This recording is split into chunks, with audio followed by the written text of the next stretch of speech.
Donald Trump, you're before the court for sentence following your conviction by trial to 34 counts of falsifying business records in the first degree. Before being sentenced, the court যুক্তরাষ্ট্রের ইতিহাসে এ এক বিরল রায়। পর্ণতারকাকে ঘুষ দিয়ে তা গোপন করায় নবনির্বাচিত মার্কিন প্রেসিডেন্ট ডোনাল্ড ট্রাম্পকে দোষী সাব্যস্ত করেছেন new York state supreme court. অথচ শাস্তির বদলে শর্তহীন মুক্তি পেয়েছেন এই রিপাবলিকান নেতা। এই রায়ের মধ্য দিয়ে যুক্তরাষ্ট্রের ইতিহাসে এই প্রথম কোনো প্রেসিডেন্ট হোয়াইট হাউসের মসনদে বসতে যাচ্ছেন, যিনি রীতিমতো একজন আসামি, যদিও দণ্ডের বোঝা বইতে হবে না তাকে।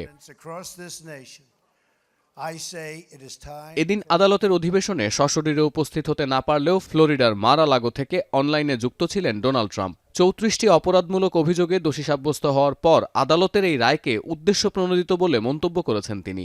উষ্মা প্রকাশ করে ট্রাম্প বলেন, নিউ ইয়র্কের বিচার ব্যবস্থার এই বেহাল দশা তিনি মেনে নিতে পারছেন না। It's been a political witch hunt. It was done to damage my reputation so that I'd lose the election, and obviously that didn't work. And the people of our country got to see this firsthand because they watched the case in your courtroom. They got to see this firsthand, and then they voted, and I won and got the largest number of votes by far. যদিও এই মামলার প্রধান বিচারপতি Juan মার্চেন রয়টার্সকে বলেন, যুক্তরাষ্ট্রের সংবিধান দেশের প্রেসিডেন্টকে ফৌজদারি মামলার শাস্তি থেকে রেহাই দিতে সাহায্য করেছে। প্রেসিডেন্টের অফিস এই বিরল সুবিধা পেলেও আদালতের এই রায় কোনোভাবেই ওই অপরাধের গুরুত্ব হ্রাস করে না বা অপরাধকে ন্যায্যতাও দেয় না। Indeed, extraordinary legal protections afforded by the office of the chief executive is a factor that overrides all others.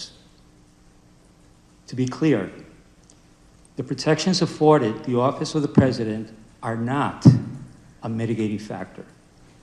2023 সালে ট্রাম্পের বিরুদ্ধে ব্যবসায়িক নথি জালের মামলা করেন ম্যানহাটনের ডিস্ট্রিক্ট অ্যাটর্নি ও ডেমোক্রেট নেতা অ্যালভিন ব্র্যাগ। অভিযোগ করেন, পর্ণতারকা স্টর্মি ড্যানিয়েলসের মুখ বন্ধ রাখতে ব্যক্তিগত আইনজীবী মাইকেল কোহেনের মাধ্যমে ওই তারকাকে $1,30,000 ঘুষ দেন ট্রাম্প। অভিযোগে আরও বলা হয়, 2016 সালের নির্বাচনের আগে স্টর্মি ড্যানিয়েলসের সাথে নিজের সম্পর্কের বিষয়টি গোপন রাখতেই এমন সিদ্ধান্ত নিয়েছিলেন ডোনাল্ড ট্রাম্প।